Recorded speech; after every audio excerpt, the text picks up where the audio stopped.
Bonjour à tous, moi c'est Antoine Chauffru.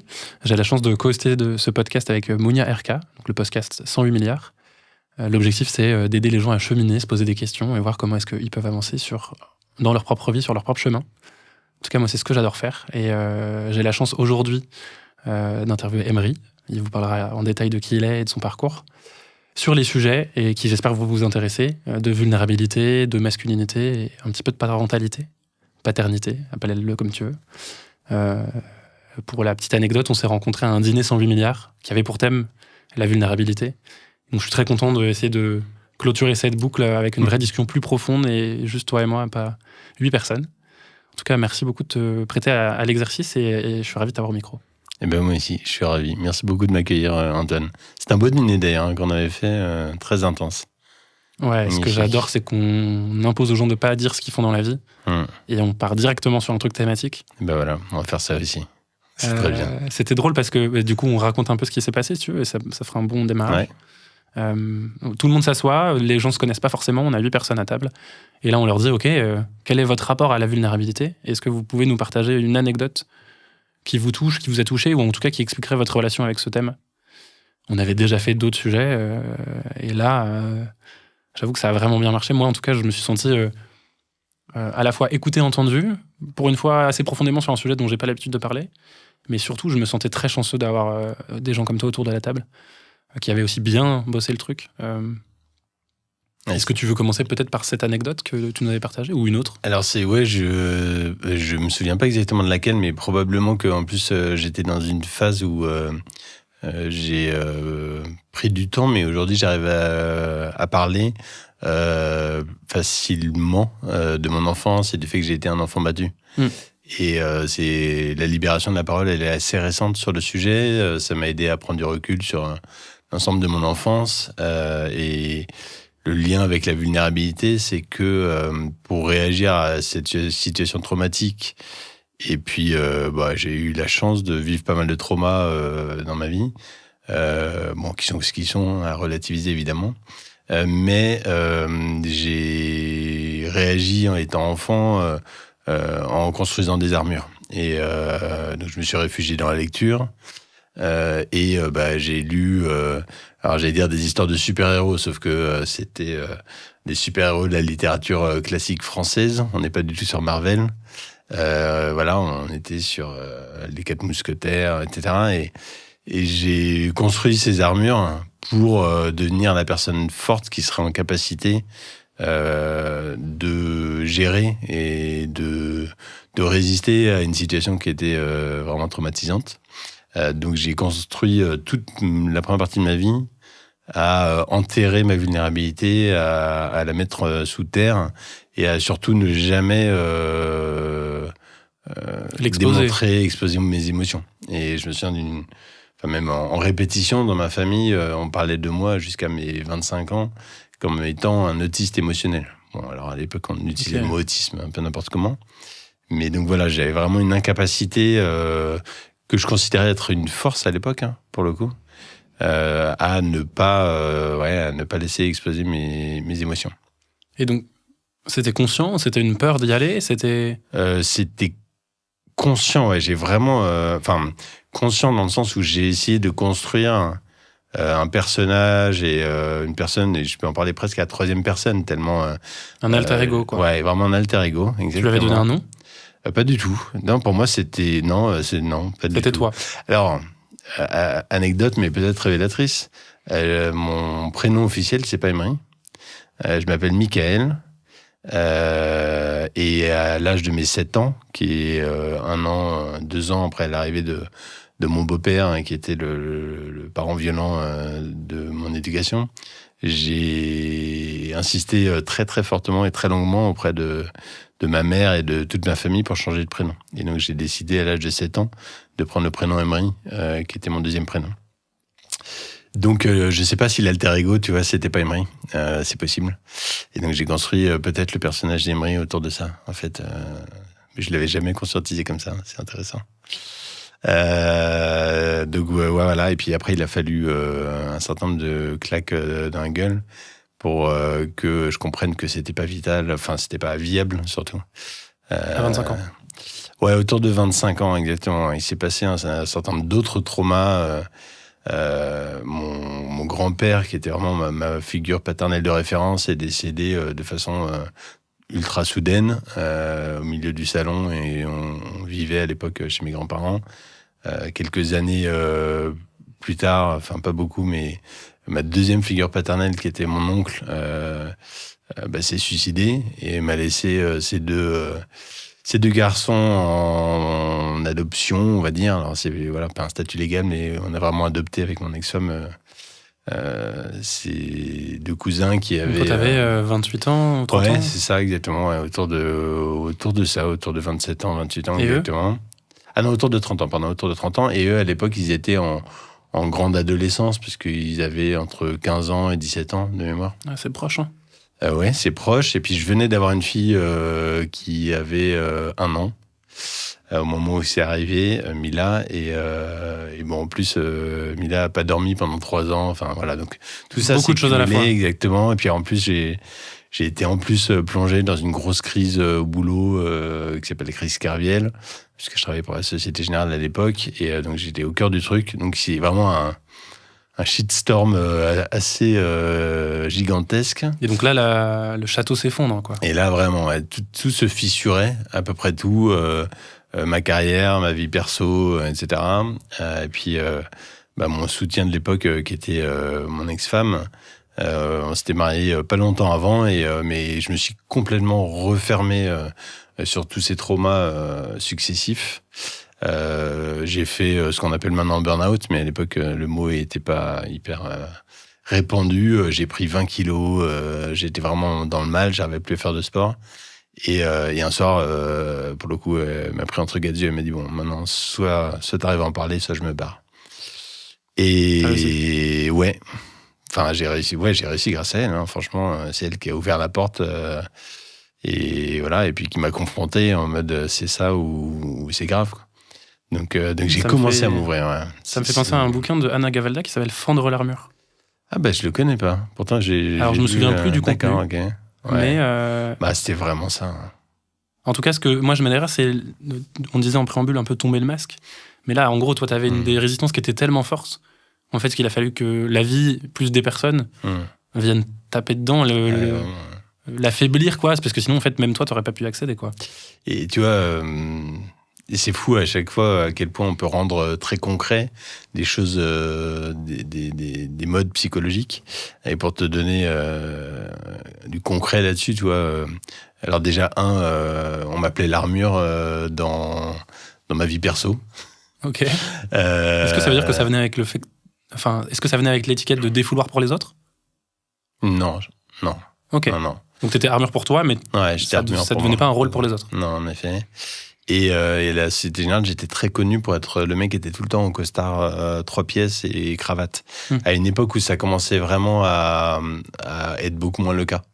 Et pendant 15 ans, j'ai vraiment porté des costards 3 pièces, parce que j'adorais ça. Et un jour, j'ai conscientisé qu'en fait, c'était ça mon armure. Pour le coup, c'est mon armure, et puis il y a plusieurs couches. Voilà, exactement. Plus la cravate, plus les boutons de manchette, plus voilà, tout le personnage, tout le costume, en fait, tout simplement. Ça s'appelle un D'Artagnan, costume. quoi. Voilà, on revient à ça. Exactement. J'ai construit ma propre armure et ma façon de me défendre. Ouais. C'est fou. Moi, pour redonner un peu de contexte, et j'en ai parlé dans un autre podcast plus en détail, mais mon sujet à moi de vulnérabilité, ça a été longtemps mon rapport aux femmes. Et j'ai trop fait confiance, je pense, à des figures que je considérais d'autorité qui ont fini par abuser de moi. Et pareil, ce dîner, je sais, m'avait fait énormément de bien. Passer dans le podcast de Mounia, ça m'a vraiment aidé. Et ce que j'ai fait aussi beaucoup, enfin pas beaucoup du tout, mais une fois récemment, qui a, j'ai l'impression, vraiment changé la donne, c'est de participer à un cercle de victimes de violences et de viols, donc violences sexuelles et viols. Et rencontrer l'altérité de ce qu'avait pu être leur relation, leur histoire, leur etc. J'étais en mode oh waouh. Et en fait, j'ai tellement à apprendre de tomber l'armure, ça peut m'amener dans un endroit tellement vrai, où je me sens tellement moi et tellement entendu, accepté. J'étais en mode ok, là, il se passe quelque chose. C'est un chemin incroyable. Et c'est un chemin, je pense, à sens unique. Il n'y a aucun monde dans lequel je peux revenir en arrière, c'est très clair. Ouais, moi non plus. Et ce que je trouve extraordinaire, c'est qu'en plus, pour moi, dans vulnérabilité, il y a aussi beaucoup authenticité. Enfin, juste arriver à être moi, pour le coup. On en parlait avant de démarrer, mais c'est vrai que depuis toujours, je pense que j'ai une énergie assez féminine. J'ai été élevé par ma maman, j'ai une grande sœur, voilà, j'ai toujours eu cette sensibilité. Alors après, voilà, pendant longtemps, je l'ai justement mis au coffre. Et plus je l'assume, plus je la gère, plus j'essaye aussi d'accompagner ça dans l'ensemble de ma vie. Voilà. Et depuis un certain nombre d'années maintenant, depuis 6 ans, depuis que j'ai co-créé ma boîte, j'essaie d'amener ça dans le monde pro. Je pense qu'inconsciemment, c'est d'ailleurs la raison pour laquelle j'ai quitté la Société Générale au bout de 18 ans. Alors j'avais un vrai problème d'alignement de valeurs, mais j'avais un parcours qui était très joli et on me proposait des choses extraordinaires, franchement. Mais j'ai eu un besoin vif de prendre une autre trajectoire. Je sentais que j'étais vraiment plus à ma place et je pense qu'il y avait aussi beaucoup ça. Oui, limite, ton costume n'était plus le tien. Exactement. À côté de toi. Que je quitte ce personnage, exactement. Et avoir l'opportunité, quand tu es dans une boîte, de déployer la possibilité de la vulnérabilité, c'est quelque chose d'assez magique. Et donc en plus, on est une boîte de conseil. Donc on a vraiment... les clients sont omniprésents dans notre vie. Il y a une posture haute de sachant. Ouais, exactement. Qui est attendu comme de sachant, exactement, d'expertise. Et ce qui est extraordinaire, c'est on a beaucoup démarré la boîte sur justement développer la possibilité d'être vulnérable au sein de la boîte, à l'intérieur. Et puis au bout d'un moment, je crois qu'on a été assez fort pour dire et ça donnerait quoi avec les clients. Comment ils ont cheminé tes associés? J'ai plusieurs questions. C'est un chemin que j'ai beaucoup porté. Aujourd'hui, ils l'ont complètement ça a dû changer leur vie. C'est comme tu dis, c'est un chemin, c'est un one-way street. Je sais que ils ne m'ont pas verbalisé comme ça. Ce qui est certain, c'est que les personnes qui sont aujourd'hui, par rapport à il y a 6 ans, c'est totalement différent. Et pourtant, ils faisaient un job très similaire. Eux, moi, je suis passé de salarié collaborateur d'une grande banque à une boîte de conseil pour les banques. Eux étaient déjà dans le conseil, donc ils étaient vraiment dans une boîte très similaire sur ce qu'on vend.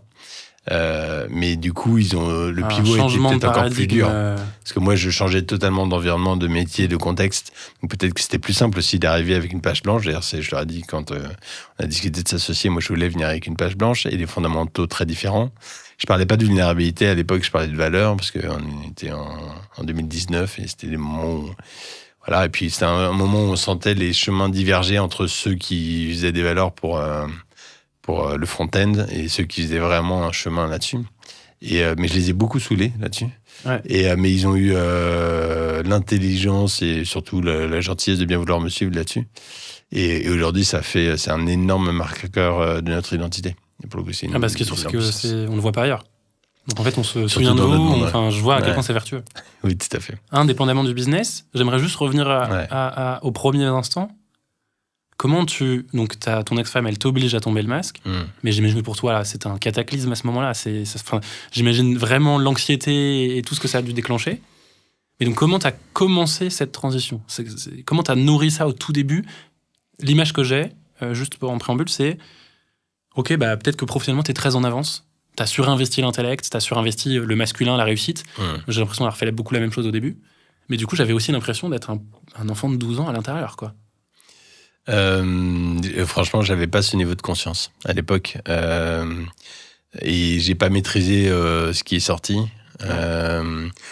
Ma façon de gérer, ça a été côté pro, de rester en mode armure. Et l'armure côté pro, elle a mis beaucoup de temps à se fissurer.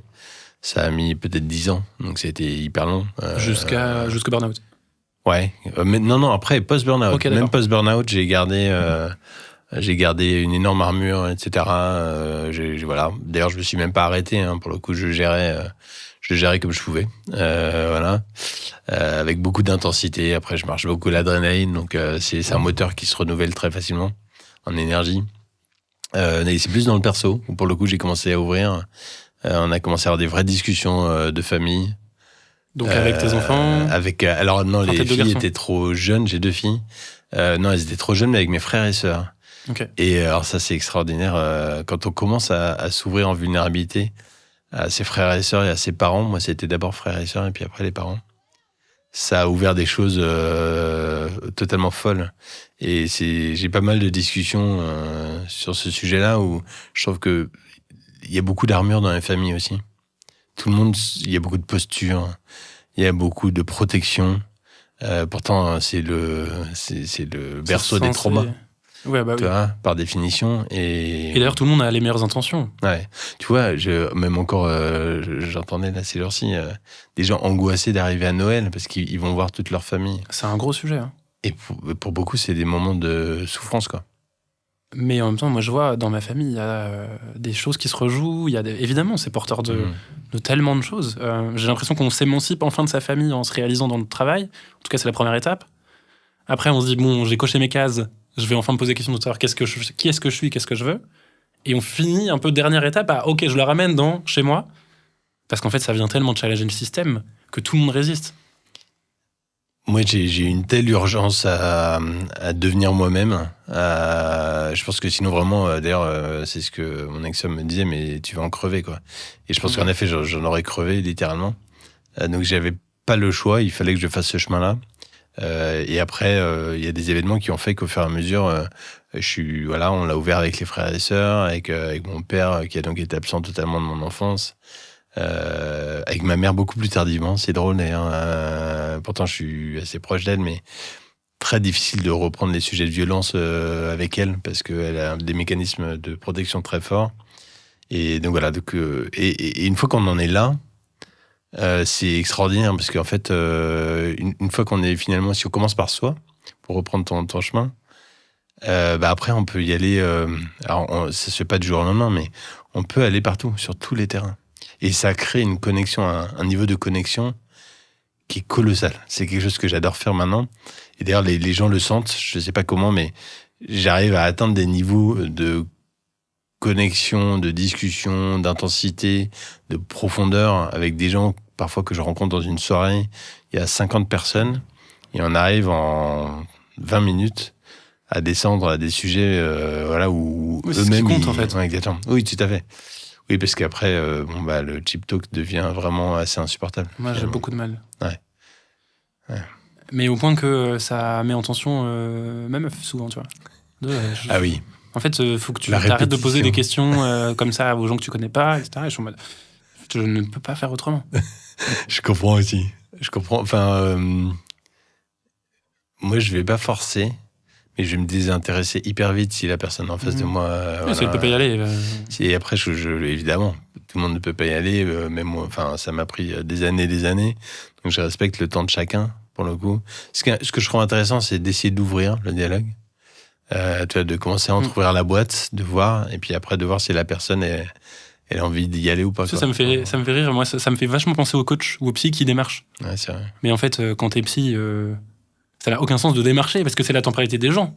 Ah, complètement. Donc t'as juste à dire, écoute, moi j'existe, je suis là, on peut avoir ce genre de discussion, et peut-être moi j'ai ce niveau d'avancement, et soit ça résonne pas.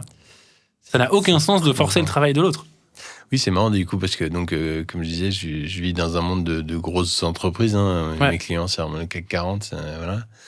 Et tu sais, le coaching est approché comme, t'arrives à tel job, on pense qu'il te faut un coaching, tiens, un coaching. La personne ne demande jamais rien. Je pense que d'ailleurs, on n'ose même pas demander un coaching quand on est dans ces grosses boîtes. Alors c'est vu comme C'est énorme. Mais tu vois, c'est énorme. Moi, j'adore faire les tripartites. Avec genre l'entreprise qui me demandait à être un coach pour son salarié. Et à chaque fois, j'ai ce discours de ce qui va se passer dans le coaching, ça ne vous regarde pas. Ouais, tout à fait. Et vous avez peut-être des ambitions et on va essayer de les aligner avec les objectifs de la personne. Mais en réalité, moi, je ne vais pas travailler pour ça. Et donc, soit on accepte de travailler de cette manière, soit on ne bossera pas ensemble parce que ça n'a aucun sens de forcer le coaching de quelqu'un. C'est clair. Généralement, ça donne des très belles discussions quand même. Très révélatrice. Ouais. Ce qui est intéressant, c'est... Alors, je ne sais pas ce que tu en penses, mais moi, une de mes croyances aujourd'hui, c'est qu'en se coupant de ses émotions, on enlève 50% des informations que notre corps reçoit. Ah oui, complètement. Si ce n'est plus. Mais... Oui, et je te disais, moi, une émotion aujourd'hui que je trouve hyper intéressante à creuser et à vivre, c'est la colère. J'ai pas mal d'histoires autour de ça. Dans l'armure, évidemment, la première émotion que tu refoules, c'est la colère. Et ça m'est arrivé de défoncer des portes. J'ai plusieurs épisodes où j'ai défoncé des portes tellement au moment où ça sort, il n'y avait plus aucun contrôle de ma part, évidemment. Moi, j'arrivais même pas à exprimer la colère.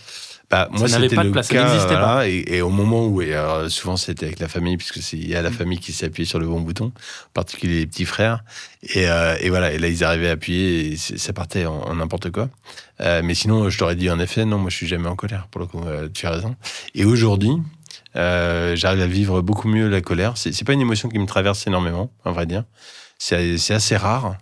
Ça m'arrive d'ailleurs principalement dans le monde pro.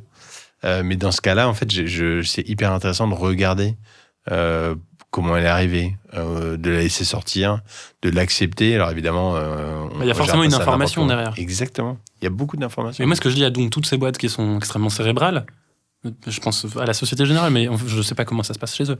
Mais je me dis, les gars, juste réfléchissez 2 minutes. Donc utilisez vraiment vos cerveaux si vous êtes aussi brillant que ça. Et rendez-vous bien compte que vous ratez la moitié du potentiel de vos talents.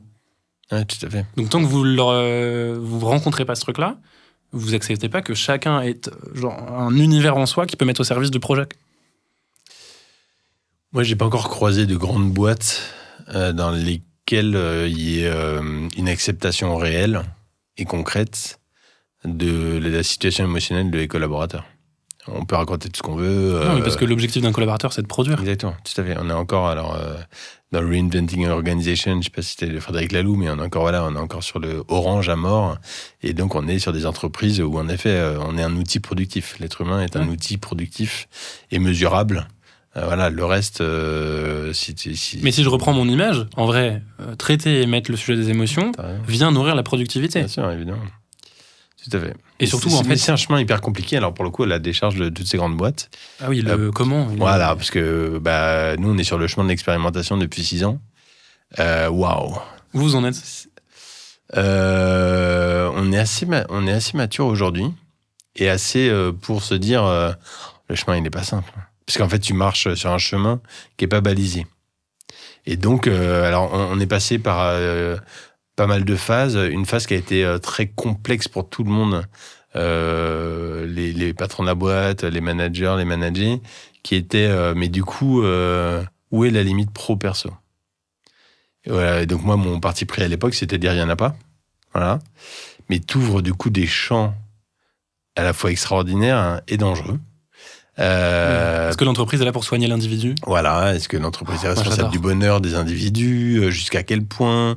Est-ce que tu es là pour traiter les problèmes de couple d'un tel, etc.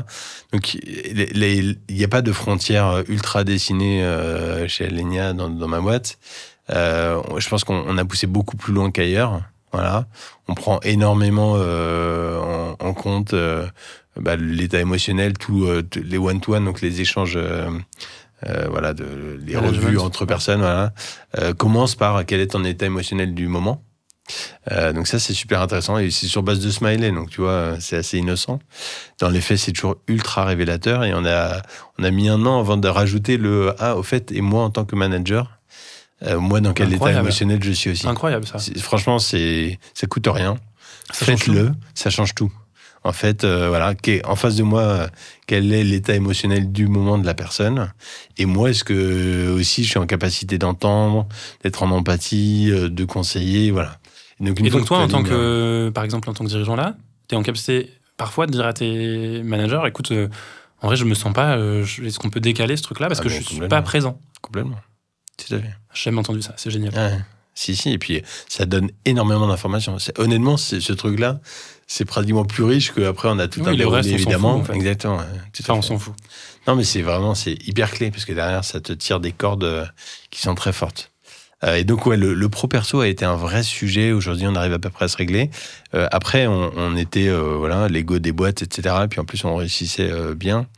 Donc on se disait, ok, on parle tout le temps de développement personnel, d'état émotionnel, nos valeurs sont fortes, ancrées, etc. Et puis on a eu un premier burn-out dans la boîte. Et là, on s'est regardé, assez facilement, on s'est dit, oui, mais c'est normal parce qu'il y a ça, etc. Bon, ok, qu'est-ce qu'on en apprend, etc. Et puis un deuxième, et puis un troisième.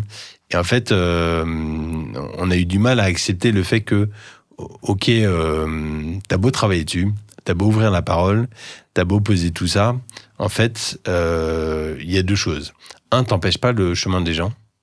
Oui, l'individu. Exactement. Unique. Et c'est des sujets hyper complexes. Il y a une grosse part de pro, Il y a tout le temps un sujet perso aussi à la clé. Parfois, c'est des chemins où on va devoir passer par ce moment de crise pour revenir sur quelque chose de beaucoup plus positif, serein, etc. Et en fait, plutôt que de se dire, OK, l'objectif de la boîte, c'est zéro burn-out, en fait, non, pas du tout. C'est plutôt, enfin, en tout cas, notre objectif, ça ne l'est pas. C'est plutôt d'aller sur, OK, comment est-ce qu'on détecte, comment est-ce qu'on accompagne, comment est-ce qu'on forme les managers, parce que être manager de quelqu'un qui bascule en burn-out, c'est ultra. Alors moi, dans mes émotions qui me restent encore à travailler fortement, il y a la culpabilité. J'y travaille, mais voilà. Moi, ça me. Mais direct, tu te flagelles, quoi. Ah, mais fou. Moi, c'est une culpabilité sans nom. J'entends. Qu'est-ce que tu penses de chacun est maître de soi? Enfin, tu vois, bien sûr. chacun a sa souveraineté, tu peux pas sauver les gens d'eux-mêmes, entre guillemets. Ouais, bon là, après dans Cartman, tu vois, le syndrome du sauveur, exactement. Ouais, complètement. Oui, après, c'est dur quand t'es patron aussi, parce que... Oui, t'es responsable. C'est l'ultime responsable d'un cadre légal, économique, etc. Est-ce que le bon équilibre aujourd'hui... moi, j'ai pas été dans ta situation, etc., mais... Au premier abord, je me dirais, c'est intéressant d'avoir de l'accueil et de la reconnaissance. C'est pas dire que ton rôle est de la résolution, tu vois. Tout à fait. D'ailleurs, tu sais même pas, en fait, en tant qu'entrepreneur, c'est dur. T'as pas de qualification. C'est-à-dire que le médecin ne te dira pas... alors, au bout d'un moment, tu peux avoir une qualification. Le burn-out n'existe pas en termes médicaux. Hein, c'est épuisement professionnel. Ouais. Ce qui est un petit peu différent. Puisque là, on ne parle que de professionnels, du coup. Oh, wow. Ouais, donc, en fait, sur l'échelle de mesure du burn-out qui existe aujourd'hui... Exactement. C'est pas reconnu par la médecine française, en tout cas. Européenne, je crois, si je dis pas de bêtises. Donc c'est un vrai sujet aussi. Donc, quand tu te fais former par des instances, parce qu'il y a des formations gratuites sur le sujet, on s'est fait accompagner, etc. Mais du coup, tu traites une partie du spectre. Tu peux pas traiter l'ensemble. En gros, ce que tu veux dire, c'est qu'il y a des burn-out qui vont arriver dans votre boîte qui sont absolument pas liés au pro. Ou peut-être lié au pro, mais donc qui n'était peut-être pas la composante majoritaire. Exactement. Et que de toute façon, vous ne pouviez pas éviter. Tout à fait. Exactement. Puis alors nous, en plus, on a une composante qui est difficile, mais c'est le cas de toutes les boîtes de services. Il y a la vie au sein de la boîte, il y a la vie avec le client. Et nous, on a beaucoup de collabs qui sont plongés au quotidien chez le client, et puis la vie perso. Et plonger chez le client, c'est hyper difficile parce que tu as encore moins de maîtrise. Ce qui est très difficile, surtout, c'est que toi, tu as vendu des valeurs à un cadre. Bah, tu as tout compris. Là, c'est dur. Oui, parce que tu ne peux pas contrôler ça. Est-ce que dans ton pacte, entre guillemets, ou le contrat que tu signes avec tes clients, il y a ce truc de... non, écoutez, nous, on bosse comme ça. Ça n'existe même pas. Ça ne peut pas exister puisque tu signes un contrat qui est fourni par le client en face. Autant te dire qu'ils ont fait le client pour travailler avec Accenture et Capgemini. Ils ne vont pas changer le contrat pour une boîte qui fait 250 personnes. Donc, So far. Après, la parade qu'on a réussi à trouver, il y en a plusieurs. Déjà, l'énorme différenciant, ça va être le management. Donc, l'accompagnement managérial qui, chez nous, est vraiment très fort. On forme, on a au moins 35 personnes qui sont formées au management chez Alenia, avec nos méthodes, nos outils, etc. Et cet accompagnement, il est centré très majoritairement sur le bien-être des personnes. Alors on va aller quand même sur la performance chez le client, mais c'est pas du tout le cœur de la discussion. Okay. Donc il y a ça, il y a le dialogue avec le client, en effet, pour le coup, qui n'est pas contractualisé, mais sur lequel il y a du dialogue. Et là, ça dépend énormément de l'intelligence et du vécu de la personne en face, pour le coup. Il y a la culture de la boîte, c'est impressionnant de voir à quel point, néanmoins, pourtant on parle de boîtes de entre 100 et 300 000 personnes, tu vois, donc voilà. Et néanmoins, tu vois très bien qu'il y a des objets sociaux, des entreprises dans lesquelles le cadre va vraiment influer. Et où, donc ce que tu veux dire, c'est que certaines banques vont être beaucoup plus favorables à des comportements positifs ou négatifs, globalement. Okay. Après, ce qui est difficile... Potentiellement, tu peux, toi, grader en tant qu'entreprise de service les endroits où tu n'as plus envie d'envoyer tes gens parce que c'est toxique. C'est ce qu'on fait. C'est ce qu'on fait. Dans les faits, on va plutôt zoomer sur des équipes. Tu vas sortir un baromètre. Non, ça ne va, on n'aura pas la prétention. Mais non, en fait, ça tient énormément à l'individu. Le cadre a son importance, c'est ce que je disais. c'est important. Mais après, finalement, le cadre va donner un segment, et après, les individus vont se positionner dans ce segment. Et donc, en effet, il y a des individus, des clients individus, sur lesquels, du coup, on va se tenir loin. Ouais. Et donc, on a trouvé une parade, quand même, à ce truc-là, où de plus en plus, on bascule dans ce qu'on appelle, on appelle ça des centres de service. En gros, c'est des équipes alénières qu'on amène chez le client. Trop stylé. Et là, c'est génial. Là, c'est vraiment magique, puisque en plus, on a, pour plein de raisons, on est super performant dans ce mode-là. Et puis, nos collabs, ils retrouvent le management, parce que là, le manager, c'est pas le manager qui est au siège, c'est le manager qui est sur place, etc. Exactement. Et puis tu as l'ensemble des gens qu'on recrute, qui sont alignés sur les valeurs, qui vont s'entraider, qui vont ouvrir la parole, etc. Oui, tu as presque un effet de halo qui se diffuse. Et tu as un effet de halo. Ça, c'est incroyable. Tout à fait. C'est génial. Ouais, c'est une bonne parade, ça. C'est drôle, en ce moment, je suis vraiment en train d'essayer de déconstruire et de lire des bouquins sur le mythe de la masculinité, et il le lit beaucoup plus à la virilité qu'à la masculinité. Comme si la masculinité en elle-même était en fait très saine, avec plein de côtés positifs, mais c'est l'image de la virilité, dont se sont du coup emparés les hommes, qui est aussi toxique que ça. T'as dit que ça commençait à prendre... enfin, en tout cas, tu travailles vachement là-dessus en ce moment, tu t'as dit que t'étais très féminin, etc. En fait, t'es peut-être très masculin, mais juste pas viril. Et c'est une bonne question. Alors, je sais pas ce que je mets derrière. Alors, moi, je suis quelqu'un de très cérébral. Ouais. Je m'interroge beaucoup, je creuse beaucoup de choses en moi. Et tu vois, je me suis jamais remis en question sur ma virilité. Ok. Non, jamais. Parce que du coup, la virilité, ça aurait été l'armure, l'homme fort, le super-héros, comme tu disais, ça c'est vraiment une image virile qui tient au corps de notre société. Là où tu pourrais être un masculin non viril, mais comme ce que tu fais aujourd'hui, en fait, qui tient le cadre, qui accompagne, qui est solide pour les autres. Donc tu es, on va dire, encadrant sans être contraignant. En fait, je me demande si le fait d'avoir été dans une virilité construite de toutes pièces... Ouais. Précédemment, au moment où j'ai démonté ce truc-là, je pense que... bon, déjà, personne m'a questionné là-dessus exactement, mais je pense que je vois que je suis encore beaucoup, beaucoup plus fort aujourd'hui. Donc après, dans mon baromètre à moi de masculinité ou surtout de puissance, ouais, on va parler de puissance. Ouais. De puissance, j'ai décuplé le truc. C'est Saiyan Super Crew. Enfin, le truc est vraiment. Je suis passé à un autre level, très clairement. Donc, on va essayer de prendre un tout petit peu de recul pour que je comprenne bien. Ouais. Aujourd'hui, tu as l'impression d'être arrivé à un nouveau niveau de puissance parce que tu as réuni ces deux parties en toi.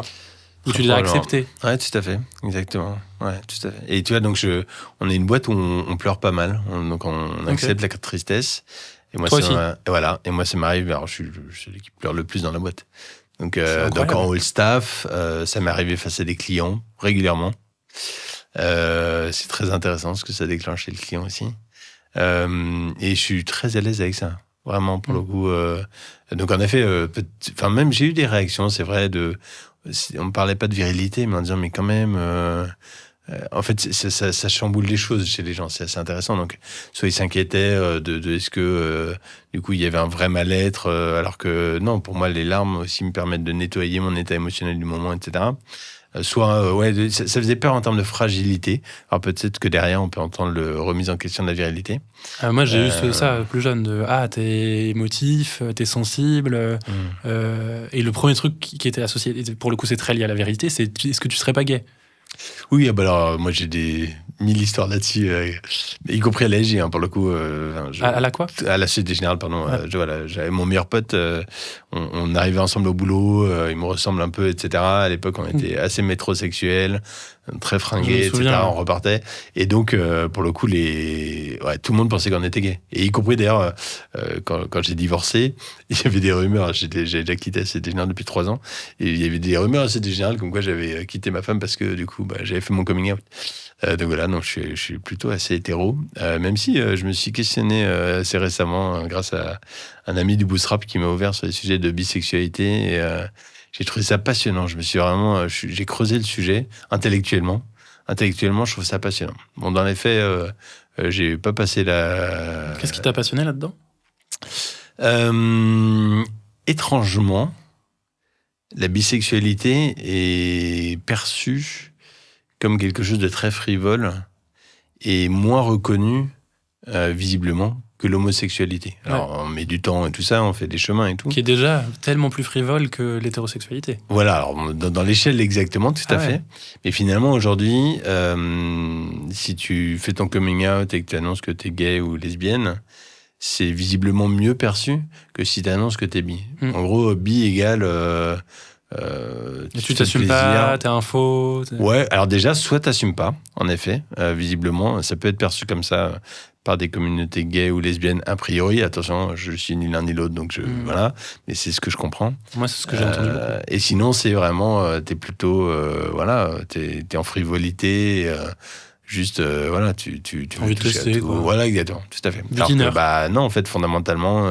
tu peux juste aimer les deux. Voilà, exactement, tout à fait. Et j'ai trouvé ça passionnant. J'ai trouvé ça passionnant aussi. On a des discussions incroyables, justement, sur l'homosexualité avec des copains entrepreneurs. Et alors, tu vois, on parlait de fragilité et de virilité. C'est fou à quel point faire réfléchir à un hétérosexuel très ancré dans ses certitudes de virilité, si tu le fais réfléchir au rapport homosexuel, ça le met dans une fragilité totale. Et donc, j'ai une des premières discussions du club Bootstrap extraordinaire autour d'un feu à 3h du matin était partie sur quelle est votre plus grande peur dans la vie. Et une des personnes autour de la table, c'était de dire hétéro, hein, pour le coup, mais il disait moi, c'est me faire pénétrer, c'est la chose qui me fait le plus peur dans la vie, pour le coup. Et dans le tour de discussion qu'on a eu là-dessus, on n'était pas du tout en mode grivois, hein. On est sur une discussion deep. Et je me suis aperçu qu'il y a énormément d'hommes qui se sentaient mais vraiment en danger par rapport à ça. Alors, inconscient, je ne sais pas pourquoi, qu'est-ce que ça peut remettre en question. Ce que je me dis à chaque fois, c'est à quel point toi, ça te met en danger, alors que tu te poses même pas la question de, entre guillemets, l'imposer à l'autre. Naturellement, tu le fais. Exactement. Comme si toi, parce que tu avais une lance, tu avais le droit de piquer, tu vois. Exactement. Ouais, parce qu'on est installé dans une norme. Ouais. Et tu vois, si tu dévies un tout petit peu du truc, pour le coup... Mais du coup, moi, je me dis aussi, mais qu'est-ce que ça doit être intrusif d'être une femme. Ouais, ça, c'est clair. Et que tu n'aies pas d'autre choix, entre guillemets, que de biologiquement recevoir, quoi. Tout à fait vrai. Bref, on ne saura jamais. Hein. Enfin, non, on ne saura jamais. On peut imaginer, on peut se mettre en empathie, mais... Ouais. Ce qui est dingue, c'est que c'est le mec, quand tu lui poses la question, c'est quoi ta plus grande peur, il parle de ça. Oui. Il parle pas de perdre ses enfants, il parle pas de... Du tout, ouais. T'imagines à quel point, lui, il est... Enfin, moi, je me dirais, mais c'est triste, en fait. Et du coup, cette discussion m'a énormément marqué, donc je l'ai reproduite plusieurs fois avec d'autres cercles. Et c'est vraiment un pattern que je retrouve. Donc c'est une vraie peur masculine, virile, finalement. Ouais. Et je pense que ça explique aussi certains comportements déviants de peur face à l'homosexualité. Je pense qu'il y a... Et d'ailleurs, je pense que les hommes acceptent beaucoup plus facilement l'homosexualité féminine que masculine. Parce que je pense qu'il y a un sujet de peur où, j'imagine, ils se projettent. Exactement, ils se projettent, exactement. Il doit y avoir quelque chose de très... très animal, je sais pas, très... Voilà, qui les projette dans... Moi, je fais un petit peu le lien, du coup, avec les émotions. Parce qu'au final, se laisser pénétrer, physiquement, c'est un peu la même chose. Et c'est, j'ai l'impression, le même risque viril que de s'ouvrir sur ses émotions. Oui, tout à fait. Bah, c'est accepter de devoir, j'allais dire subir, le mot est pas bon, mais accepter, quoi. Accepter, se laisser aller, s'ouvrir. Ouais, pas contrôler. Voilà, et moi, je vois aussi ce que j'avais dit au dîner, c'était la vulnérabilité, c'est donner à l'autre le pouvoir de nous blesser. Ouais, bah voilà, on est là-dedans. Hein. Bah, c'est exactement ça. On est à fond là-dedans, exactement. C'est intéressant. J'ai aucune idée du temps qui passe. Je t'avais prévenu. Mais je voulais revenir avec toi et creuser un peu. Donc moi, je suis père depuis 1 an et demi. Ouais. Toi, tu as été père très tôt, par la force des choses, et tu as eu après une autre parentalité. Est-ce que comment tu l'as vécu, déjà ? Sachant qu'au début, j'imagine que tu avais beaucoup l'armure, et donc tu as en plus de ça rajouté un rôle du super-héros père. Et ensuite, comment tu l'as déconstruit pour laisser accès à ça à tes enfants et te dire, putain, je veux surtout pas, peut-être, je projette, mais peut-être ne surtout pas reproduire des schémas ou les bloquer dans leurs expressions et vécu de leurs émotions. Et c'est marrant, j'avais pas fait le lien, mais en effet, pour ma première fille, les 3 premières années, avant que ma deuxième fille arrive, j'ai eu beaucoup de mal avec ma parentalité. Donc, comme toujours, j'ai intellectualisé. Donc, avant qu'elle naisse, j'avais déjà lu 6 bouquins sur le sujet, etc. J'avais pensé le truc. Moi, je suis quand même... on est 4 enfants, hein, donc voilà, famille multiple, T'es l'aîné ? nombreuse. Tu es l'aîné ? Non, je suis le deuxième. Enfin, je suis le premier garçon. Ouais. Ouais. Et après, je suis le deuxième dans la fratrie. Donc les attentes ? Ah oui. Bah, ça fait partie de tout mon chemin Évidemment. d'enfance. Hein, voilà. Et donc, les premières années avec Mila, j'ai eu du mal à trouver ma place. Mon ex-femme a eu un instinct maternel extrêmement fort. Maman ours aussi. Donc, j'ai essayé de prendre une place, mais j'étais assez mal à l'aise. Et puis ma deuxième fille est née. Ma deuxième fille, la grossesse a été très complexe parce que à deuxième écho, on a découvert des choses qui n'allaient pas.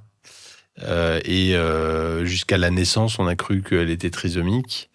Et à la naissance, on a eu confirmation que c'était pas le cas, mais qu'elle avait ce qu'on appelle un pied-bot, enfin même un double pied-bot, donc une malformation de l'os, de la croissance de l'os de la jambe. Ouais.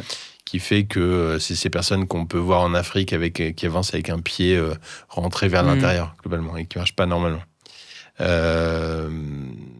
Donc compliqué. Elle avait ça sur les 2 pieds. Alors voilà, c'était 2 pathologies différentes, mais très proches. Donc t'es projeté dans un monde, là, tu pourras plus être le super-héros toute ta vie. Ah non. Et puis là, t'es vraiment dans ton chemin tout tracé de Golden Boy en armure, etc. Tout à coup, il se passe un truc où, en effet, du coup, ta parentalité te projette face à des situations où il va falloir gérer.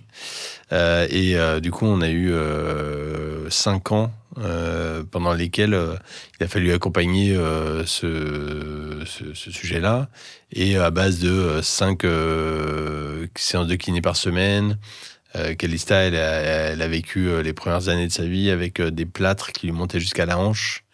Avec des massages quotidiens, etc. On ne pouvait pas partir en vacances, on ne pouvait pas s'éloigner de la kiné, qui est devenue une super pote, évidemment, du coup. Bref, Necker, au début, toutes les 2 semaines, puis tous les mois. Donc, des journées posées dans un métier hyper intense, que ce soit pour mon ex-femme ou pour moi. Donc, bref, ça m'a vraiment projeté dans des choses qui font que la parentalité, là, j'avais plus le choix. Il fallait rentrer dedans. Il fallait être en intensité. Il a fallu que je l'assume par rapport au boulot. Ça a été dur. Je me suis pris des réflexions de malade. Parce que du coup, je devais aller chez... Comme tu dis, l'image que tu renvoies, là... Ah oui. Elle est bien mise à mal. Ah oui, vraiment, 2-3 fois par semaine, je devais aller chercher ma fille chez la nounou, aller l'accompagner à la kiné, gérer les massages, etc., les bandages, les trucs, et revenir, etc. Donc, moi qui étais en meeting de 8h à 19h tous les jours non-stop, là, tu revois tes priorités. Et donc, là, ça m'a fait rentrer vraiment dans la parentalité. Et puis après, je suis devenu un papa très, très, très proche de ses filles. Et puis après, il y a maintenant 5 ans, on s'est séparés avec mon ex-femme. C'est moi qui ai décidé de partir. Et la séparation a été extrêmement violente. Pour les filles ou pour elle ? Pour tout le monde. Pour tout le monde, j'ai imposé mon choix de vie personnel. Et puis, c'était pas en maîtrise. C'était en survie. En sérénité par rapport au choix fait, mais en revanche, je maîtrisais pas du tout ce qui se passait et la façon dont je gérais tout ça. Et donc là, j'étais quand même pas mal en détresse. Il s'est passé 2 ans pendant lesquels j'ai de nouveau eu beaucoup de mal à assurer ma parentalité. Okay. Et donc, mes filles qui étaient extrêmement proches, déjà du jour au lendemain, je les voyais plus que entre 1 jour et 3 jours par semaine, donc ça, c'est hyper violent. C'est hyper violent aussi parce que j'ai imposé le diamétralement un peu opposé à mon ex-femme, pour le coup. Le vécu de mon ex-femme a été aussi hyper violent. Le vécu des filles a été hyper violent aussi, puisque leur papa, il a disparu du jour au lendemain, globalement. Et il m'a fallu du temps pour remonter. Déjà, il a fallu que moi, je me guérisse avant de pouvoir guérir la situation avec mes filles. C'est passé par une première thérapie familiale qui nous a vraiment beaucoup aidés. Et puis après, là, on a démarré une deuxième thérapie familiale, mais qui tourne finalement à une thérapie de couple séparé. Donc, on fait une thérapie de couple avec mon ex-femme. Exactement, tout à fait. Génial. Génial. Intéressant. Ouais, si, c'est génial. Franchement, je le recommande. C'est très drôle. On est rentré dans le cabinet de la psy. C'était il y a pas longtemps. C'était en août, je crois. Et elle démarre en me disant, bah voilà, je fais des thérapies de famille, je fais des thérapies individuelles, je fais des thérapies de couple et des thérapies de couple de gens séparés. Et là, franchement, j'ai rigolé en mode, mais qui va faire ça? Et à la fin de la séance, on a fait 2 heures de séance. Et le premier truc que mes filles nous ont dit, c'est, nous, avec maman, il n'y a pas de sujet. Avec papa, il y a eu des sujets, on les a traités. Donc en fait, on pense que maintenant, le sujet, il est entre vous deux. Et à la fin de la séance, du coup, la psy nous a demandé est-ce que vous êtes prêts à faire une thérapie entre vous. Et bah, pour les filles, mon ex-homme a accepté. Et puis moi, ça faisait un moment que je proposais ça à mon ex-homme. Et c'est super, c'est génial. Ça doit être vraiment riche. Oui, bah, ça permet, un des problèmes des séparations violentes comme ce qui s'est passé pour moi et mon ex-homme, c'est que on passe de 1 à 0. C'est très binaire. Et du coup, tu peux plus... puis en plus, tu es dans des moments de tempête émotionnelle. Donc tu peux le pas couple est apaiser. tellement porteur de ça. Mais oui. En fait, il y a trop de règles, il y a trop de... Enfin, il y a toujours des règles, je veux dire, pas trop, mais il y a toujours des règles. Et soit on s'y conforme, soit on est en dehors de ça. Mais il n'y a pas de perméabilité, il n'y a pas de gradation. Et je pense que pour apaiser, pour t'apaiser toi, pour apaiser la relation avec l'ex, apaiser la relation avec les enfants, il y a besoin de revenir sur ces trucs-là. Il y a besoin de se dire les choses, il y a besoin de verbaliser, etc. Sinon, on reste dans des postures qui sont hyper violentes. Je suis entouré maintenant, malheureusement, de... Je crois qu'à peu près toutes les personnes autour de moi ont divorcé ou presque. Oh, wow. Et ça donne des situations extrêmement dures à vivre. Et vraiment, c'est d'une violence sans nom. Moi, je vois un gouffre vraiment énorme entre les gens qui bossent sur eux et ceux qui bossent pas. Ouais, soit dans le couple, ce qui est très malheureux, mais parfois à l'extérieur. Alors ça aussi, hein, tout à fait. Ouais, c'est un vrai sujet. Bah, c'est sûr. Enfin, moi, je me suis déjà séparé 2 fois parce que les personnes, elles bossaient pas sur elles. Et que c'est sûr. Au début, ça va, tu tiens, et après, t'as l'impression d'être tout seul à tenir le couple, et du coup, ça peut plus fonctionner. Oui, tout à fait. Là, j'ai eu la chance de tomber sur quelqu'un qui a des valises, des vraies valises, des grosses valises en tout cas, et qui du coup est obligé de travailler sur elles, et je trouve ça génial. Ça veut dire qu'on grandit, on apprend tout le temps, enfin, il y a ce truc ça se nourrit, en fait, ça nourrit vraiment la relation. Bah, du coup, je suis revenu dans le sujet des relations amoureuses il y a quelques années, et maintenant, t'as des gens sur leur profil qui parlent de ça, très clairement, en disant je suis à la recherche d'un partenaire qui aura travaillé sur lui, qui aura conscience de son état émotionnel. Incroyable. Ouais. Tu vois, moi, je réfléchis au divorce de mes parents. C'était plutôt très tard, il y a quelques années, et pendant 3 ans, on n'a pas vu mon père. Ouais. Et il a continuellement buté contre je sais que je dois travailler, je vais voir un psy, mais c'est trop inconfortable, donc je ne vais pas. Machin. Et même aujourd'hui, on a encore des relations qui sont compliquées, en tout cas pas du tout apaisées. Moi, ça me désole vachement, mais je ne vais pas le forcer à avoir une relation, et 2, à travailler sur lui pour que ça soit plus au clair, d'abord pour lui, puis après pour nous. On peut pas forcer les gens à faire le chemin. Voilà, on peut ouvrir ce que je disais, on peut entrouvrir la boîte, on peut leur proposer d'entrouvrir la boîte, mais après, c'est de faire le chemin, pour le coup. Et puis, moi, je suis pas psy, je suis même pas coach, si, je coach en interne, mais j'ai pas de diplôme, etc. Et voilà, tu peux te faire former. Hein. Ouais, j'essaie. J'ai été dans sûr que Rafi t'embête. mais non, mais j'adorerais en plus pour le coup. J'adorerais. Prochaine promo en janvier. C'est une histoire de temps pour le coup, mais je sais que je veux le faire pour le coup. C'est dans mes chemins de vie. En fait, c'est fou parce que je me dis que ton chemin à toi, il peut éclairer en fait le chemin d'autres personnes. Justement parce que tu as été dans les extrêmes, tu vois. Moi, t'entendre, ça fait vraiment écho à beaucoup de sujets à la fois, et je suis en mode oh waouh. Et je sens que du coup, ça me remue. En fait, je crois que ce que je veux dire, c'est que je me sens très ému de ce que tu me partages. Peut-être parce que j'y suis plus sensible que d'autres, mais je me dis putain, ce truc-là, il doit être partagé. C'est pour ça que moi, j'ai parlé de ce qui s'est passé pour moi dans le podcast. Parce que je me suis dit, et j'ai eu un jour un mail d'un mec qui m'a dit écoute, je suis allé jusqu'à la fin, et c'était pas facile, mais moi aussi, j'ai vécu ce que tu as vécu. Et que quelqu'un en parle comme ça me... Et tu vois, même là, je suis en mode ça me touche vraiment. Et je me dis, juste faire ça pour cette raison, pour une seule personne, ça vaut le coup.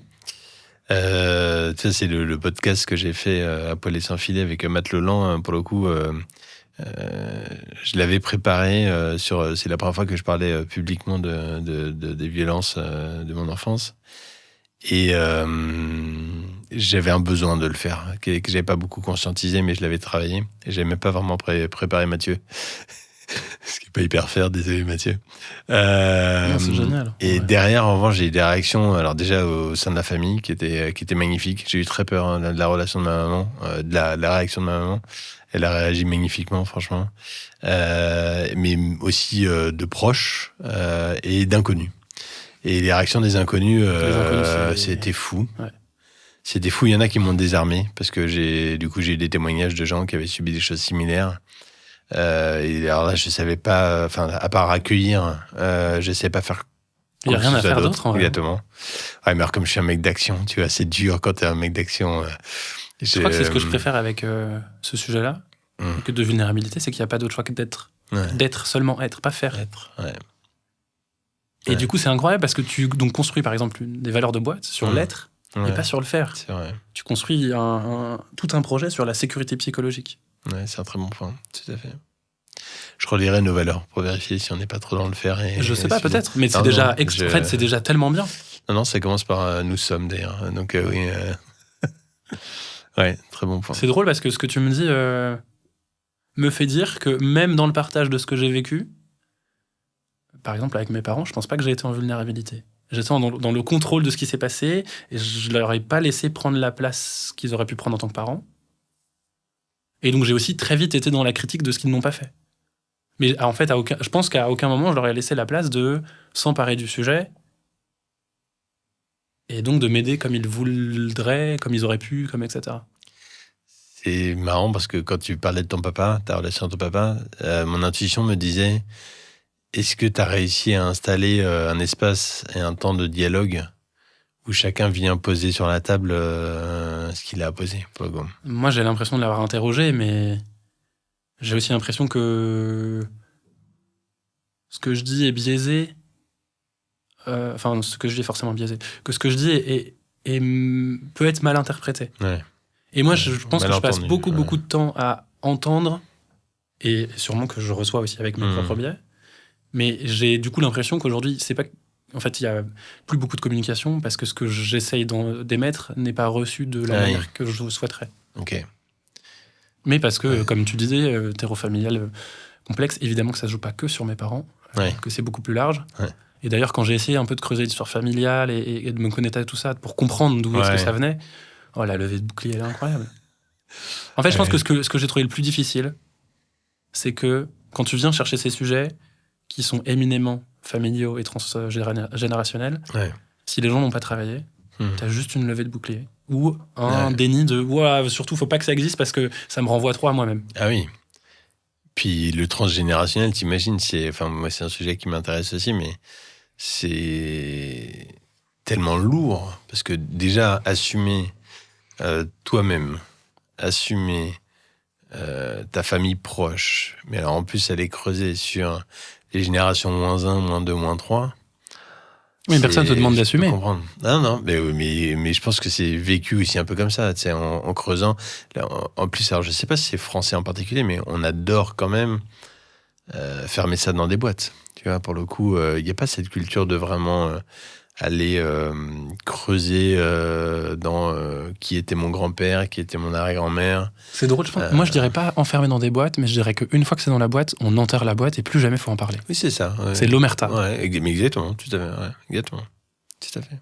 Ça me fait penser au livre de Camille Kouchner qui s'appelle La Familia Grande, où elle parle de... Choses, hein. Franchement, si vous êtes sensible au sujet de l'inceste... Ah oui. Enfin, trigger warning, évidemment. Mais la manière dont c'est décrit, le contexte psychologique dans lequel le beau-père met toute la famille. Ah oui, non, je l'ai vu en interview, c'est pour ça que ça me parle. D'accord, ok. C'est un bijou.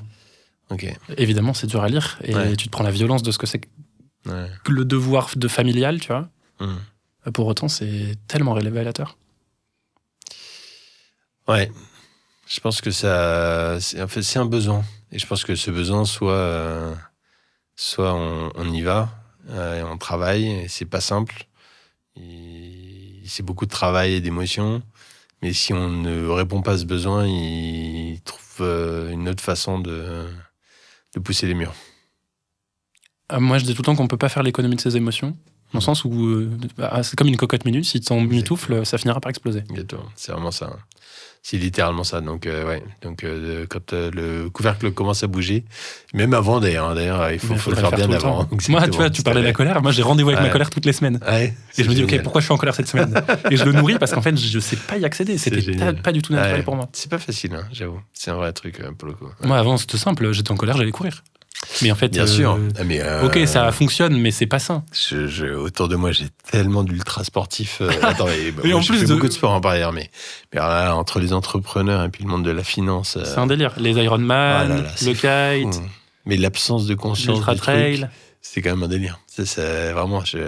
Ah non, en vrai, non, vraiment... c'est toujours la cape du super-héros. Oui, tout à fait, complètement. C'est juste on rejoue le scénario encore et encore.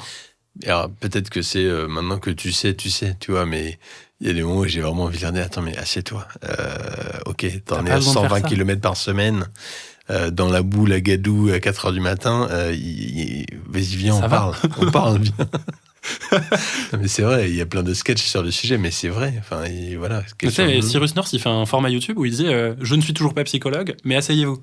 Et les gens viennent lui parler. Et vraiment, il ouvre les discussions. Ah bah, c'était une idée de podcast que j'avais. Et je me suis dit, mais moi, je vais faire ça. Et tout à fait. Ah bah, teasing, voilà, je voulais lancer un podcast qui s'appelle Blessure et guérison. Pour parler de ça, justement. Bah, vas-y, pour rentrer. Ouais, pareil, on est sur le sujet de temps. Mais en un podcast, tu as réussi à me sortir mes deux sujets, voilà, qui sont la partie formation coaching et ce podcast-là. Ouais. C'est incroyable comme sujet. J'aurais pu revenir sur la parentalité, mais je pense que j'ai plutôt envie de te demander. Donc, vu que tu as quand même beaucoup cheminé, tu vois, on sent que surtout les dernières années, il y a eu des consolidations et plus de sérénité, d'apaisement. Où est-ce que tu en es aujourd'hui ? Est-ce que tu arrives à définir un peu, entre guillemets, à quel niveau tu es d'avancement ? Et est-ce que tu te dis que tu as encore des trucs à aller creuser ? Alors, je vais commencer par la fin. Je vois bien que j'ai vraiment progressé sur la culpabilité, mais c'est encore un sujet. Donc ça, il faut que je creuse et que je travaille. Ouais. J'ai tendance à vouloir assumer énormément de choses, y compris des choses que je devrais pas. Est-ce que ça te parle, le locus ? Juste le principe, mais... C'est la capacité à attribuer la responsabilité à, et donc c'est comme un spectre, et tu te déplacerais d'un locus interne très fort à externe très fort. D'accord. Je l'ai défini, locus interne, c'est donc internaliser la responsabilité des choses, tu portes tout sur tes épaules. Bah là, et ça t'amène à avoir un sac à dos qui remplit aussi tous les problèmes des autres. Voilà. Bah, je suis un locus très très interne. Voilà. Ce serait intéressant de voir comment ça se passe pour toi quand tu te déplaces. Ouais, tout à fait. Parce que tu vas aussi te libérer des injonctions. Ouais, mais je sens que j'ai des résistances, donc j'ai vraiment un travail à faire là-dessus. Sur le reste, j'ai l'impression d'avoir vraiment... Alors, si là où je peux gagner encore, c'est la partie écouter mon corps. Ok. Comme je suis quelqu'un d'assez intense, je vais y aller aussi assez fort pour le coup. Tu te blesses pas ? Non, jamais. Ok. Non. Enfin, ouais, pardon. Ok. Quand je me blesse, c'est très fort. j'ai eu un ou deux trucs, mais normalement, non, pour le coup. Et j'ai pas les petites blessures au fur et à mesure, etc. Donc, on va dire rarement. Mais il faut que j'écoute mieux mon corps. Pour le coup, tu vois, mon rapport au sommeil, il n'est pas encore parfait. À l'alimentation, c'est pas parfait. Il y a plein de choses sur lesquelles je me cherche, etc. Mais c'est mieux. Sur quoi je peux progresser encore Le reste, je suis assez content, honnêtement. Et je suis pas quelqu'un qui dit ça facilement. Mais le mot de sérénité n'existait pas dans mon vocabulaire il y a encore 1 an. 1 an ? Ouais. T'as quel âge ? 45 ans. Je pense qu'avant de ma vie, je n'avais jamais été serein. Littéralement. Vraiment, jamais. Je pense que vraiment... Il est temps. Je pense que j'avais pas fait 1 minute de sérénité réelle, vraiment. Pour le coup, Tu fais de la respiration, de la méditation, des choses comme ça ? Ouais, tout à fait. Mais c'est venu... donc je continue la méditation, mais j'ai fait 2 ans de méditation sans arriver à être serein, pour le coup. Ok, mais ça t'aide déjà. Ça aide, forcément. Ça aide aussi à dormir, ça aide à plein de choses, à se focus. Mais ça m'aidait pas à atteindre le niveau de sérénité que je cherchais. Donc la méditation, ça a été très productif, oriented. Ouais, bah oui. Outil. Voilà, encore un outil que j'ai. Mais ce qui est normal, en vrai, arriver à un niveau où la méditation est un objectif en soi, ouais, tout à fait. Il faut y aller. Moi, j'en suis pas du tout là. Ouais, j'arrive en tout cas sur des états méditatifs maintenant pour le plaisir d'y être. Ouais, ça m'arrive. Et donc, si tu avais envie de donner peut-être un conseil aux gens qui nous écoutent pour commencer à tomber le masque, peut-être les débutants qui se disent mais jamais de la life c'est pour moi, ou alors ça pourrait être pour moi, mais je n'ai aucune idée de comment faire. Ce serait quoi ton premier conseil ? Qui viennent te parler ? ouais, pourquoi pas, avec plaisir. Sur ton podcast. Ou sur mon podcast, ou même en dehors, pour le coup. C'est des choses que je fais assez facilement et naturellement. J'aime beaucoup. Moi, je passe beaucoup par les lectures quand même. Hein. Après, il faut être au moment ou en capacité d'écouter.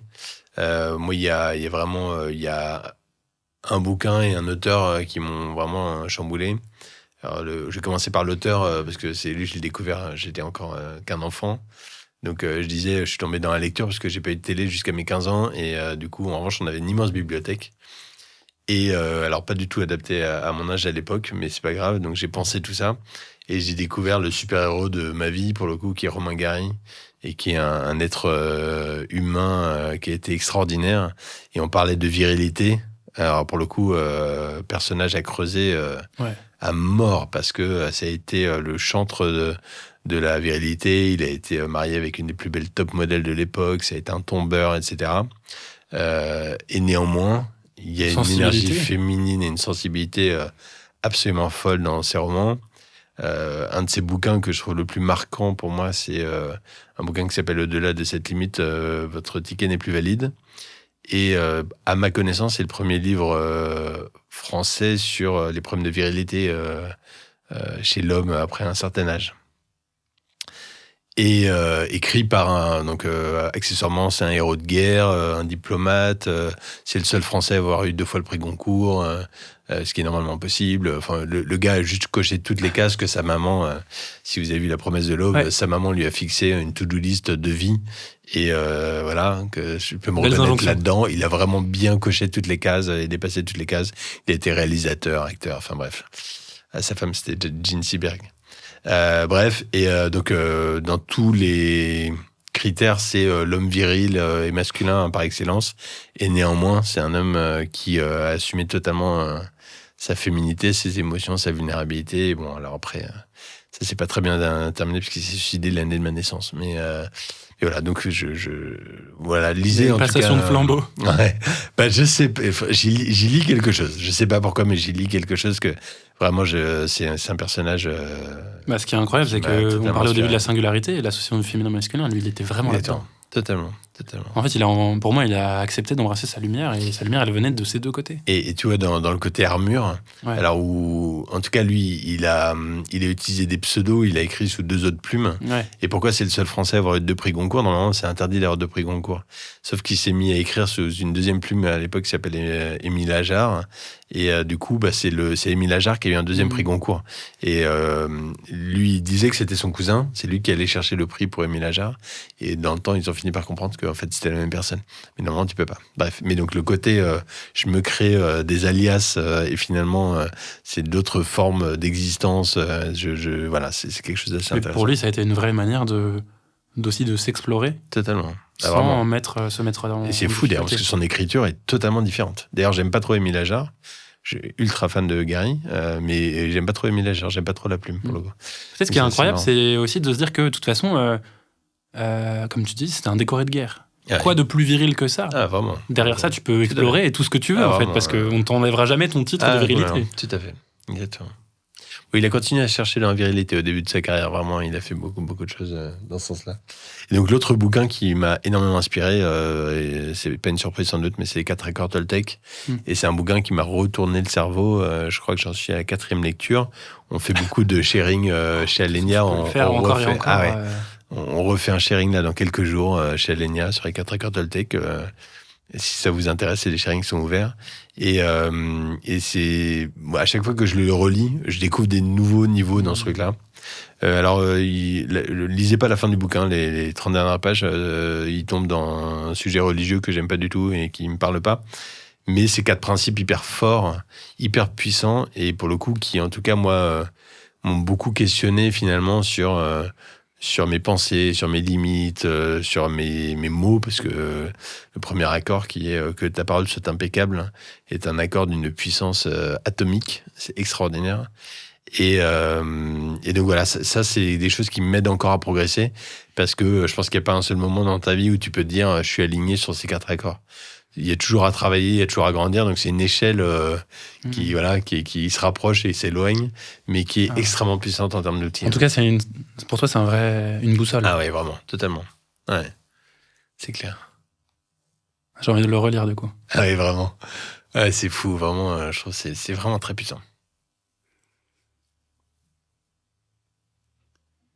Est-ce que, et ce sera ma dernière question, donc comment tu traites pas cette ambivalence, mais ces deux parties de toi dans ta parentalité? Qu'est-ce que tu transmets à tes filles? Évidemment, je me projette, la mienne a 1 an et demi. Mais depuis qu'elle est arrivée, je pleure tout le temps. Je me sens très, très émotionnel et je nourris moi, ce j'ai truc-là. la chance d'avoir eu 2 filles. Je pense que ça a aidé ce truc-là aussi. De toute façon, c'est pas pour rien qu'il elles m'ont eu aidé, des filles. exactement. Mais d'ailleurs, mais inconsciemment, j'avais conscientisé que je voulais avoir 2 filles. Elles m'ont aidé dans ce chemin-là à fond. Bon, elles ont vécu aussi des épreuves en dehors de celles que j'ai décrites. Et y compris ces dernières années, des trucs très hardcore. Donc on a fait un chemin ensemble, ça nous a d'ailleurs énormément rapprochés et connectés.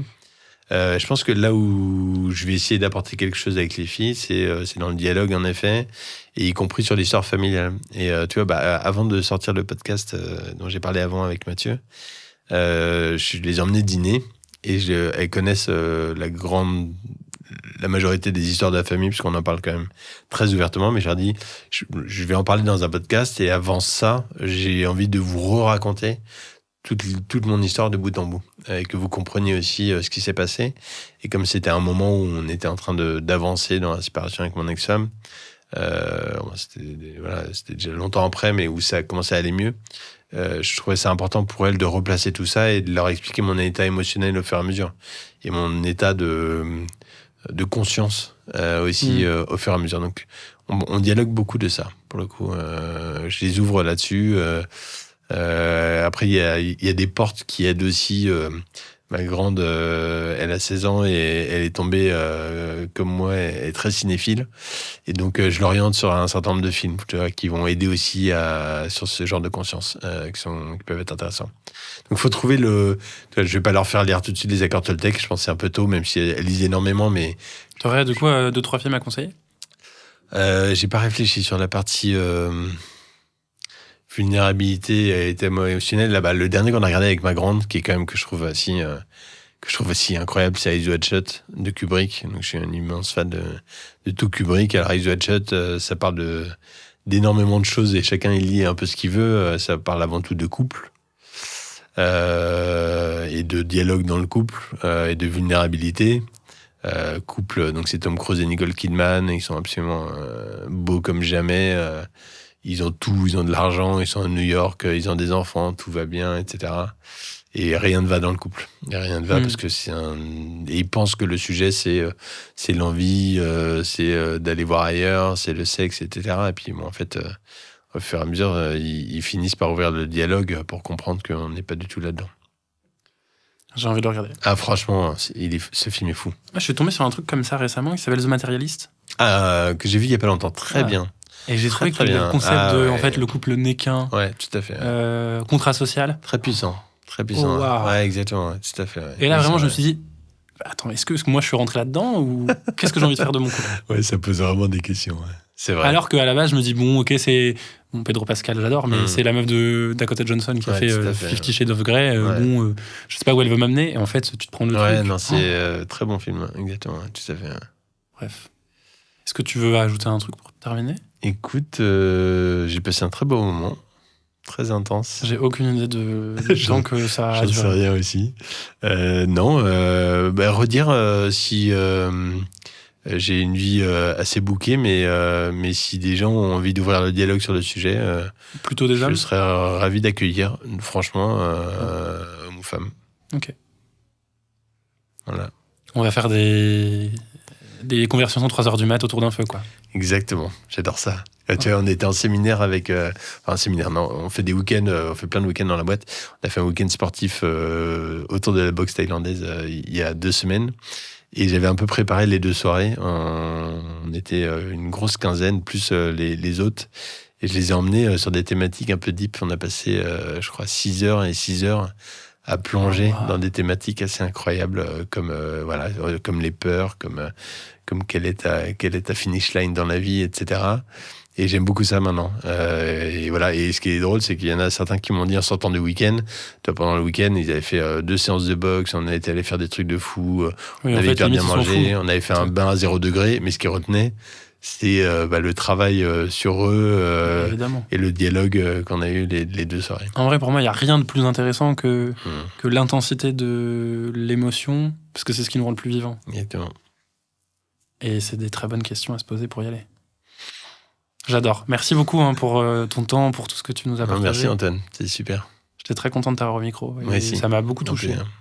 Donc je suis content, j'espère que ça vous plaira. Ouais, on espère aussi. Si on veut te retrouver sur les réseaux. Moi, beaucoup LinkedIn pour le coup, et je réponds. J'essaie même de répondre aux sollicitations commerciales. Courageux. J'essaie. J'essaie de leur dire non, désolé, mais. Moi, je dis non, désolé. Moi aussi, puis j'essaie de dire bon courage dans vos recherches. Ça, c'est costaud. J'en suis pas encore là. Ça me tend un peu trop, je pense. Et moi, ce qui me tend, c'est le téléphone. Ça, pour le coup, ça me tend. Ah ouais, démarche commerciale, mais par LinkedIn, j'essaie quand même. Bon, mais s'il vous plaît, le faites pas pour ça. Venez me parler d'autre chose. Pas eu le vrai sujet. Après, vendez-lui des choses. Exactement, tout à fait. Ouais, voilà, exactement. Oui, exactement. Une fois qu'on a créé la connexion, tout à fait. Ah, mais oui, on n'a même pas parlé, de. Ah, bah si, je rajoute un dernier truc alors. On n'a pas parlé du bouquin de ref chez Alenia, pour le coup, qui s'appelle Getting Naked, qui est d'un auteur américain qu'on adore, qui s'appelle Patrick Lencioni, et qui parle aussi beaucoup de la vulnérabilité au sein de l'entreprise, et comment, alors c'est l'histoire d'une boîte de conseil, donc c'est pour ça qu'elle nous parle beaucoup, mais comment on peut mettre de la vulnérabilité au sein de l'entreprise et surtout avec les clients. Il y a plein de choses qu'on applique. Tu sais à quoi ça me fait penser ? Ça me fait penser à un bouquin japonais qui s'appelle The Power to be Disliked. Oui, tout à fait. Alors là, c'est plus vu en individuel. Ouais, c'est très individuel, c'est pas du tout boîte. Mais Getting Naked, il t'explique vraiment des méthodes de boîte, littéralement. C'est extraordinaire. Quand je te disais que nous, on amenait parfois beaucoup d'émotions avec nos clients. On a fait des rétrospectives ou des meetings où régulièrement on revient sur ce qui s'est passé les dernières semaines avec les clients et on démarre sur quel est ton état émotionnel du moment. Donc les premières fois, les gens sont hyper bloqués, etc. Puis quand ils voient que les gens d'Alenia, eux, ils viennent sur des terrains comme ça libère, et au bout d'un moment, on voit régulièrement des clients qui peuvent être en larmes, en émotions très fortes pendant ces trucs-là, et les gens attendent ce moment-là, parce que ça leur fait une décharge émotionnelle. Mais t'imagines s'ils n'ont jamais eu cette occasion ? T'es en train de réparer le monde. Le bouquin est super, je le recommande, parce que la vulnérabilité, c'est aussi dans le monde pro, savoir dire à son client « je sais pas faire » ou « je me suis merdé ». J'ai merdé. Ça, c'est ouf, et ça, c'est très fort. Et ça crée une relation avec tes clients qui est unique, totalement unique. Et c'est, en général, le feedback qu'on a de nos clients, c'est que on est une boîte vraiment très, très particulière. Certains diraient chelou, c'est pas totalement faux, mais en tout cas à part, et ça crée des liens entre humains qui sont fous. Nous, une grande majorité de mes clients, que j'appelle mes amis, parce que c'est vraiment des amis, c'est des gens avec qui je vis des aventures et des émotions hyper fortes. Mais c'est ce que tu dis, chacun sa ligne d'arrivée. En fait, toi, ta ligne d'arrivée, tu y es déjà, tout à fait, entre guillemets. Ouais. De ce que je perçois. Mais... Oui, tout à fait, ouais. Bon. Merci. On va s'arrêter là, sinon... on va s'arrêter là, sinon on peut faire toute la nuit. Merci beaucoup, Antoine. À plus. Plus.